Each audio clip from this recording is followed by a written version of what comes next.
बिस्मिल्लाहिर्रहमानिर्रहीम। अस्सलाम वालेकुम नाज़रीन, आप यूट्यूब चैनल देख रहे हैं। मैं इमरान खान हूँ। आज एतवार का दिन था, कोई बहुत ज़्यादा खबरें नहीं थी, लेकिन एक अच्छी खबर से बातचीत का आगाज़ करते हैं। और ये खबर है पाकिस्तान के लिए, पाकिस्तानियों के लिए एक नए एजाज़ की। पाकिस्तान के कोहे पैमा है सरबाज खान, उन्होंने एक नई तारीख रकम की है। उन्होंने दुनिया की 8000 मीटर से बुलंद तमाम चोटियाँ बगैर मसनूई ऑक्सीजन के सर कर ली हैं। ये बहुत बड़ा कारनामा है। मैं अच्छी तरह जानता हूँ कि ऑक्सीजन के बगैर आप बुलंदी पे नहीं जा सकते। ये नहीं, बाद औक़ात मैं ट्रैवल करता रहा शिकार के लिए या हाइकिंग के लिए। हाइट्स के ऊपर जब हम जाते हैं तो सर दर्द शुरू हो जाता है।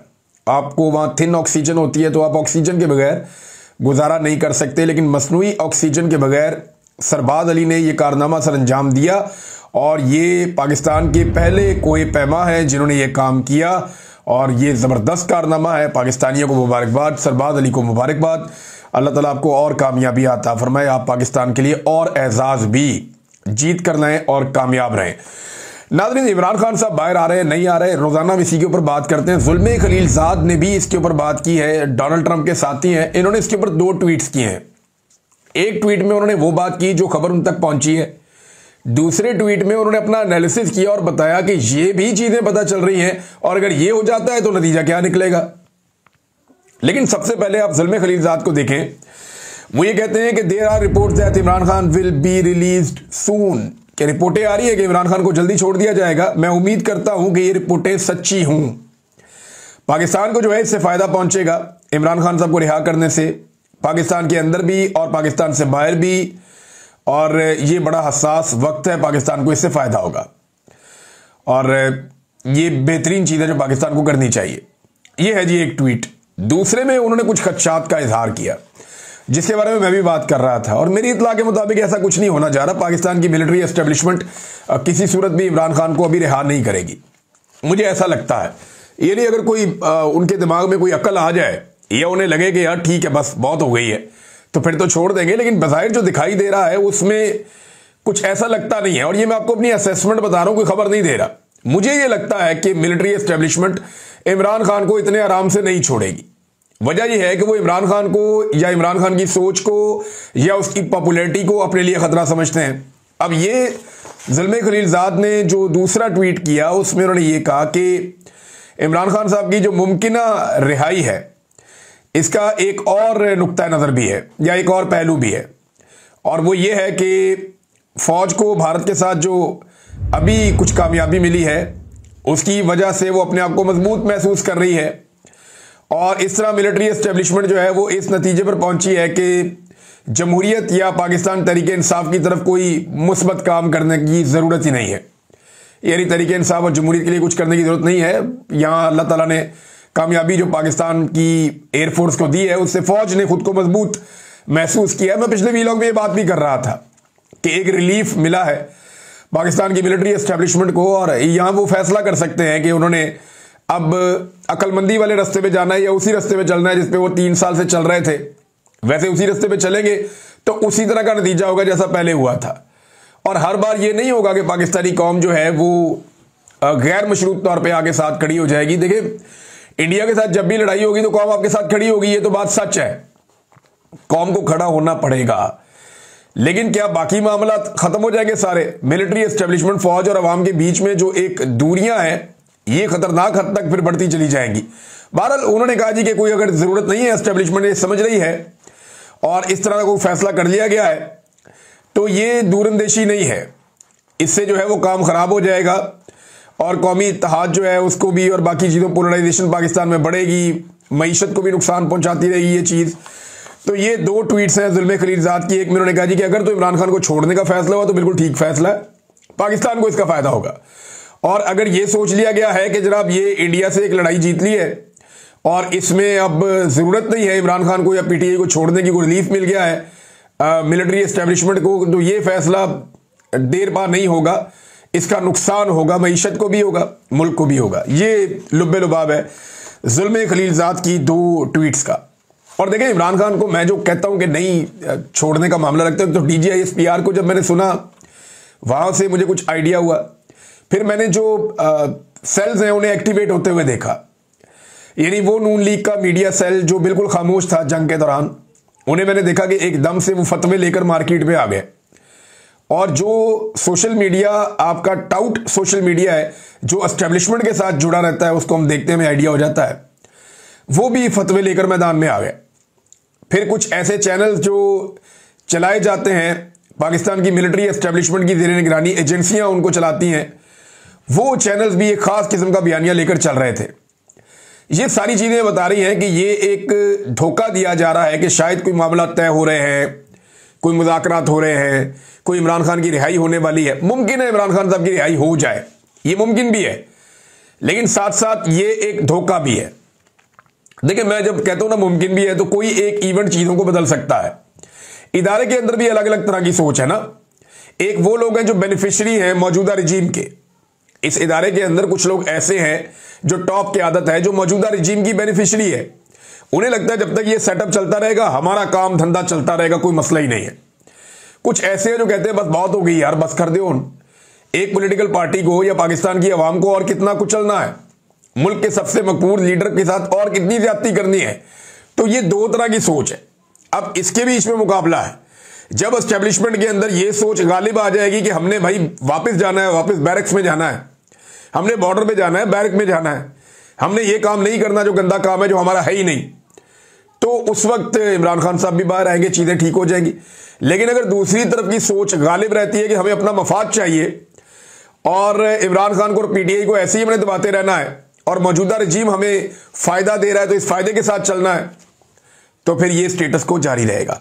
तो ये बिल्कुल सिंपल चीज है। शाह मोहम्मद कुरैशी साहब जो है वो अस्पताल पहुंच गए, कार्डियोलॉजी अस्पताल उन्हें मिलने के लिए। परवेज इलाही साहब भी गए। शाह साहब की हालत बहुत खराब हो गई, वो बीमार हो गए। 2 साल से वो फस्तायत भुगत रहे हैं और सिर्फ कसूर एक ही है, यानी ये शख्स कराची में मौजूद था अपनी अहलिया के इलाज के लिए। साबिक वजीर खारजा है, पाकिस्तान के एक मोतबर सियासतदान है, लेकिन जो सलूक इनके साथ किया गया उसकी वजह क्या है? वजह सिर्फ इतनी है कि मिलिट्री एस्टेब्लिशमेंट की बात नहीं मानी, इमरान खान के खिलाफ जो है वो एक बयान नहीं दिया, इमरान खान के खिलाफ जो है वो मिलिट्री एस्टेब्लिशमेंट के कहने के ऊपर दूसरे ग्रुप के अंदर शामिल नहीं हुए। और जो लोग दूसरे ग्रुप में शामिल हुए उनकी हालत तो देखें आप। जहांगीर तरीन किधर है, अलीम खान किधर है, परवेज खटक किधर है, महमूद खान किधर है, जो बाकी लोग शामिल हुए, कराची से कुछ लोग हैं, कुछ पंजाब से हैं, कोई इधर उधर से, उन सारों की सियासत ही तबाह होगी। आज वो सारे कोशिश कर रहे हैं कि वो वापस आ जाए और पछता रहे हैं कि शाह मोहम्मद कुरैशी साहब ने हौसला कर दिया, खड़े हो गए, हम भी खड़े हो जाते। अब परवेज इलाही साहब गए, उनको मिलने के लिए उनकी इयादत भी की है, तो पीआईसी में उन्हें दाखिल किया गया है। और मेरी इत्तला के मुताबिक शाह मोहम्मद कुरैशी साहब को और यास्मीन राशिद साहब को जल्दी छूट जाना चाहिए, क्योंकि मेरे पास कुछ इंफॉर्मेशन है और बड़ा दबाव है पाकिस्तान की एस्टेब्लिशमेंट पर भी कि इन्हें छोड़ दिया जाए। लेकिन मियां नवाज शरीफ साहब को प्रॉब्लम यह है कि अगर यास्मीन राशिद साहब बाहर आ जाती हैं तो उनकी सीट खतरे में पड़ेगी। खतरे में नहीं भी पड़ेगी तो वो गंदे होंगे, उनकी सियासत गंदी होगी, ये उनको प्रॉब्लम है। बहरहाल शाह मोहम्मद कुरैशी साहब जो हैं वो अस्पताल में बीमार पड़े हुए हैं, बाकी लोग भी बीमार हैं, यानी एजाज चौधरी साहब की हालत आपके सामने, बुजुर्ग आदमी है। मियां महमूद रशीद साहब को मैं खुद जेल में मिला हूं, उनकी हालत बहुत खराब थी, उन दिनों भी उनका इलाज चल रहा था। उमर चीमा साहब के बाजू फ्रीज हो गए, उन्हें नंगे फर्श पे नीचे सर्दी के अंदर लटाते रहे, तो उनकी भी हालत खराब हो गई है। यास्मीन राशिद साहबा जो है वो कैंसर की सर्वाइवर है, उनके साथ जो किया गया इस उम्र में, इस ब्रूटैलिटी का तो कोई और एग्जाम्पल है नहीं जो उनके साथ किया गया। तो हर तरह का जुल्म और ज्यादती हम देख रहे हैं और इमरान खान साहब के केसेस भी नहीं लग रहे हैं। एक तरफ तो ये है ना कि कुछ लोग दावा करें इमरान खान बाहर आने वाले, भी बाहर आना है तो पहले केसेस लगाओगे तो बाहर आएंगे ना। ये तो नहीं हो सकता कि एग्जीक्यूटिव ऑर्डर के साथ इमरान खान साहब रिहा होकर बाहर आ जाए। ये तो नहीं हो सकता कि आप एक एग्जीक्यूटिव ऑर्डर जारी करें, जी इमरान खान रिहा, वो बाहर आ जाए। होना तो ऐसे ही है ना। देखिए, पीछे से ऑर्डर तो एस्टेब्लिशमेंट का ही आना है कि यार अदालतों को बोलो कि अब इंसाफ कर दें, एस्टेब्लिशमेंट का ही ऑर्डर आना है कि कानून के मुताबिक कर दें, तो वहीं पे इमरान खान की जमानतें हो जाएंगी। लेकिन जमानतें तो तब होंगी ना जब केसेस लगेंगे।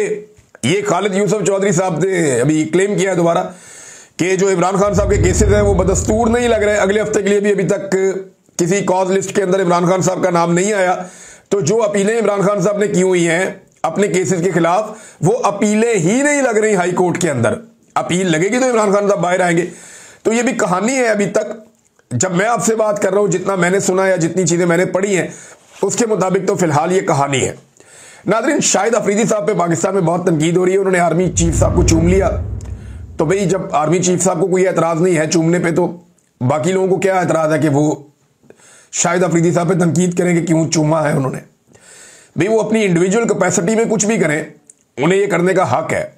हाँ, उस जगह पे मैंने एतराज़ किया था जहां पे वो पीठ में छुरा घोंपते हैं कि पहले कहते हैं इमरान भाई, और फिर सारी तनकीद भी इमरान खान पे कर देते हैं, इमरान खान की वाइफ पे कर देते हैं और शहबाज शरीफ को हीरो बना देते हैं। तो वहां मैंने तनकीद की थी, वो जायज़ थी। कोई किसी को चूमे, कोई कुछ करे, उसके ऊपर किसी किस्म का कोई एतराज़ नहीं होना चाहिए। ये उन दोनों लोगों का इनफरादी मामला कि वो आपस में कैसे मिलते हैं, कैसे एक दूसरे के साथ ताल्लुक रखते हैं। और वैसे भी पाकिस्तानी फौज जो है उसने अभी एक लड़ाई जीती है, तो फरते जज्बात के अंदर अगर उन्होंने ये चूमा है तो इससे कोई फर्क पड़ना नहीं चाहिए। लेकिन पाकिस्तानी जो है वो तो मौके की तलाश में रहते हैं, और पाकिस्तान तहरीक इंसाफ के लोग वो तो शाहिद अफरीदी को ये समझते हैं कि क्योंकि ये इमरान खान का दुश्मन बना हुआ है, इसने हर वो मजाक उड़ाया इमरान खान का जो नहीं उड़ना चाहिए था। इमरान खान के पैर पे प्लस्तर बंधा हुआ था टांगों पे, उसका भी इसने मजाक उड़ाया जहाज के अंदर बैठ के, गाड़ी के अंदर बैठ के। तो शाहिद अफरीदी ने बार बार इमरान खान का मजाक उड़ाया और शहबाज शरीफ से अभी शील्ड भी वसूल की है हाल ही में। तो यानी मुझे समझ भी नहीं आई वो शील्ड, दो लोगों का मुझे समझ नहीं आया। एक, शहबाज शरीफ ने शाहिद अफरीदी को जो शील्ड दी वो क्यों दी? दूसरा, गवर्नर खैबर पख्तूनख्वा ने हकीम लोहापाड़ को जो वो दिया, मेडल बनाया, वो क्यों बनाया? ये दो चीजें मुझे अभी तक समझ नहीं आई। किसी दोस्त के पास इन्फॉर्मेशन है तो बता दे। बहरहाल, ख्वाजा आसिफ ने जो एक स्टेटमेंट दिया, ये तो चले थोड़ा सा लाइटर नोट में बात हो गई। ख्वाजा आसिफ ने जो स्टेटमेंट दिया ये बड़ा संजीदा है। ख्वाजा आसिफ ने कहा कि जिन तालिबान के लिए दुनिया भर के इल्जामात हमने बर्दाश्त किए, जिनको सपोर्ट किया, आज वही इसराइल और हिंदुस्तान के साथ खड़े हैं। ये ख्वाजा आसिफ का स्टेटमेंट है। ये बड़ा संजीदा स्टेटमेंट है, लेकिन इसको आप तारीखी बैकग्राउंड के बगैर फिक्स नहीं कर सकते। लेकिन तालिबान का जब आपने साथ दिया तो आपने ये काम शुरू किया रूस के खिलाफ अमेरिका के कहने पर। उसके बदले में आपको डॉलर मिले, आपको रियाल मिले, आपको दिरहम और दिनार मिले, क्योंकि अरब ममालिक जो हैं वहां पे भी एक माहौल बन रहा था, लोग बगावत की तरफ जा रहे थे। तो जितने ऐसे लोग थे जो फाइटर्स थे, अरब ममालिक ने उन सब का रुख कर दिया अफगानिस्तान की तरफ के जाओ और जाकर रशिया से लड़ो। तो अरब ममालिक से बहुत सारे फाइटर्स पाकिस्तान पहुंचे, इनके पास बेशुमार दौलत थी। ये लोग भी आ गए, अमरीकी डॉलर्स भी आ गए, बहुत सारा पैसा वहां से भी आ गया। तो पाकिस्तान की मिलिट्री एस्टेब्लिशमेंट की मौजें लग गई ज़िया दौर में, और बहुत सारे लोगों ने बेशुमार पैसा बनाया। आज भी उनके खानदार जो है पैसे के अंदर खेलते हैं, इतना पैसा बनाया। तो ये जो अमरीकी डॉलर और अरब रियाल हमें मिले थे और दिरहम हमें मिले थे, तब हमने ये तालिबान बनाए थे ना। तो हमने उसके बदले में पैसा कमाया, हम इनको लड़ाते रहे और पैसा कमाते रहे। दूसरा फेज, जब यही तालिबान अमेरिका के दुश्मन बन गए और 9/11 के बाद अमेरिका ने कहा जी अब इनको मारना है, तो फिर हमने अपने मफादात के लिए, कभी IMF का कर्जा लेने के लिए, कभी अमेरिका को खुश करने के लिए, कभी अमेरिका के अताब से बचने के लिए, नेटो का एक इत्तेहादी बनने के लिए, यानी हम नेटो का डायरेक्ट हिस्सा तो नहीं है, नॉन नेटो इत्तेहादी हैं। तो ये सारी फैसिलिटीज लेने के लिए, दुनिया के अंदर चलने के लिए परवेज मुशर्रफ ने फैसला किया, ठीक है चलो इनके साथ, इनके खिलाफ। अब तो फिर हमने उन्हीं तालिबान को दुश्मन बना दिया, उनको मारना शुरू कर दिया। जब पहली मरतबा हमने गन डाला तब पाकिस्तान में कलाशनकोव कल्चर आया। जब दूसरी मरतबा हमने गन डाला, दोनों मरतबा अमेरिका के कहने पे किया, तो दूसरी मरतबा पाकिस्तान के अंदर क्या आया? दहशतगर्दी आई। और अब जनाब तीसरी मरतबा की बात कर लेते हैं। तीसरी मरतबा जब अफगानिस्तान के अंदर जंग का इख्तिताम हुआ, तो पाकिस्तान को पूरा फोकस करना था अफगानिस्तान के साथ एक मखसूस ताल्लुकात, एक रिलेशन बनाने का, जिससे पाकिस्तान में अमन आता और मामला हमारे कंट्रोल में रहते। लेकिन उस वक्त पाकिस्तान में बदकिस्मती से उसी मिलिट्री एस्टेब्लिशमेंट ने रजीम चेंज कर दिया। यानी तीनों मरतबा मिलिट्री एस्टेब्लिशमेंट का काम है। पहली मरतबा तालिबान बनाए, दूसरी मरतबा तालिबान को दुश्मन बनाया, दहशतगर्द बनाया, उनके साथ लड़े, दोनों मरतबा अमेरिका के कहने पे, और तीसरी मरतबा अमेरिका के कहने पे पाकिस्तान में हुकूमत गिरा दी उनके साथ मिलकर। अब जब हुकूमत गिर गई तो सारा फोकस हो गया पाकिस्तान के इंटरनल मामलात में, अवाम मान ही नहीं रही थी और निगलेक्ट हो गया अफगानिस्तान। इमरान खान बार बार कहते हैं कि आपको अफगानिस्तान का दौरा करना चाहिए था, बिलावल सारी दुनिया घूम कर आया, अफगानिस्तान नहीं गया। इंडिया ने मौके से फायदा उठाया और जो बुरे ताल्लुकात उनके तालिबान के साथ थे उनको ठीक करना शुरू किया। तो यहां पाकिस्तान एक लूजर के तौर पे रहा। हर दौर में लोगों ने अपनी जेब के अंदर पैसा डाला, हर दौर में जो एस्टेब्लिशमेंट के लोग थे उन्होंने जायदादें बनाई उन्होंने डॉलर्स कमाए, दिरहम और रियाल कमाए, बहुत पैसा बनाया और फायदा उठाया, लेकिन मुल्क को फायदा नहीं हो। मुल्क जो है वो एक विलन की तरह वहां पे देखा गया। तो हमारे अफगानों के साथ बेहतरीन ताल्लुकात होने चाहिए थे, जो बदकिस्मती से नहीं है। और ये इसमें किसी और का कसूर नहीं है, हमारा अपना कसूर है। नाज़रीन, अभी हम अपने कसूरों की सजा काटते हैं तो ये एक और खबर है, और ये बड़ी अफसोसनाक खबर है। तहरीक तालिबान पाकिस्तान ने डेरा इस्माइल खान, जो साउथ खैबर पख्तूनख्वा का इलाका है, ये वज़ीर आला अली अमीन गंडापुर का अपना जिला है, यहां से 2 सिक्योरिटी एहलकारों को अगवा किया है, जिनमें सेकंड लेफ्टिनेंट सईद अहमद हैं, जिनका एक वीडियो भी बयान सामने आया। उन्होंने कहा जी इनके मुतालबात तालिबान के माने जाएं ताकि मेरी रिहाई हो सके। और उसके बाद जो है वो एक दूसरी तरफ उनके साथ एक FC का एहलकार है, इजाज हुसैन, उसे भी अगवा किया गया है और मुतालबात पूरी करने की एक वीडियो भी अब सामने आई है। तो ये बड़ा अफसोसनाक वाकया है। यही तालिबान जिनको पाला गया, जिन्हें गुड तालिबान कहा गया, बैड तालिबान कहा गया, अब वो पाकिस्तानियों के गले पड़े हुए हैं और सिक्योरिटी फोर्सेस के लोगों को पहले भी अगवा करते रहे, अब भी अगवा कर रहे हैं। पाकिस्तान के अंदर एक फस्तायत, एक जुल्म और जबर इनकी तरफ से भी हो रहा है और लगातार कभी भत्ते वसूल किए जाते हैं, कभी रस्ते बंद किए जाते हैं, कभी लूट मार की जाती है और कोई अभी तक इनको रोकने के लिए संजीदा कोशिश मौजूदा दौर में तो मुझे दिखाई नहीं देती। तो यहां पे एक मुकम्मल कोशिश होनी चाहिए, पुलिस को स्ट्रेंथन करना चाहिए, जो लोकल इंतजामिया उसको मजबूत करना चाहिए और अफगानिस्तान के साथ बात करके इनके खिलाफ जो बॉर्डर एरियाज है वहां पे मुकम्मल तौर पे क्लीन अप करना चाहिए। नाज़रीन, एक और चीज है, जो कीमत चुका रहे हैं ना पाकिस्तान और इंडिया के तनाज़े की, वो लगातार कीमत चुका रहे हैं कश्मीरी नौजवान। महबूबा मुफ्ती ने भी इस पर स्टेटमेंट दिया है और ये साबिक वज़ीर आला रही हैं इंडियन ऑक्युपाइड कश्मीर की। तो अब उन्होंने ये बताया कि 3000 के करीब जो कश्मीरी नौजवान हैं उनको गिरफ्तार किया गया है पहलगाम के बाद से लेकर अब तक। ना सिर्फ 3000 नौजवानों को जो है वो गिरफ्तार किया गया, उनमें बहुत सारे लापता भी किए गए हैं, जबकि 48 कल तक की इत्तला के मुताबिक 48 कश्मीरी नौजवानों को भारत ने शहीद कर दिया, भारतीय फोर्सेस ने। तो लगातार कीमत जो है वो कश्मीरी चुका रहे हैं। पाकिस्तान तो सेलिब्रेशन मोड में चला गया है, भारत जो है वो अग्रेशन मोड में चला गया है। ये दोनों अपने अपने मोड में हैं, लेकिन वहां पे कश्मीरी इसकी कीमत चुका रहे हैं। कश्मीर के बारे में कोई नहीं सोच रहा, उसके बारे में बात करनी चाहिए, सबको आवाज उठानी चाहिए और आलमी सतह पे इस मामले को उजागर करना चाहिए। बिलावल की ड्यूटी लगी है, उम्मीद करते हैं कि बिलावल ये काम कर सके। नाज़रीन, जो एक और खबर है, ये आखिरी खबर मैं आपको दे रहा हूं इस वीलॉग में, ये भी बड़ी अहम खबर है कि जो चीनी हथियार है वो अमेरिका के लिए अब खतरा बन गए हैं। वो कैसे, मैं आपको बताता हूं। देखिए, इससे पहले जो अमेरिकी हथियार है उनका मवाजना रशियन हथियारों के साथ किया जाता था और दुनिया में जो नेटो के मुमालिक हैं या मगरबी मुमालिक हैं उनके हथियारों का कोई मवाजना या मुकाबला नहीं होता था। लेकिन जिस तरह खज़ां में पत्ते झड़ते हैं उस तरह गिरे हैं राफेल तैयारे, और ये गिराए हैं J-10C ने PL-15 मिसाइल के साथ। इसने पूरी दुनिया के अंदर जो है वो हलचल मचा दी है। जो दिफाई इंडस्ट्री है पूरी दुनिया की वो हिलकर रह गई है कि चाइना अपनी हथियारों की दौड़ में खामोशी से इतना आगे कैसे निकल गया। लेकिन ऑटोमोबाइल में वो दुनिया में बहुत आगे निकल गया है, बहुत तेजी से उसकी गाड़ियां पूरी दुनिया में फैल रही हैं और अब वो ये सोच रहे हैं कि अगले 10-20 साल में जब हर तरफ इलेक्ट्रिक गाड़ियां आएंगी तो चाइना सबसे बड़ी मार्केट हो जाएगा।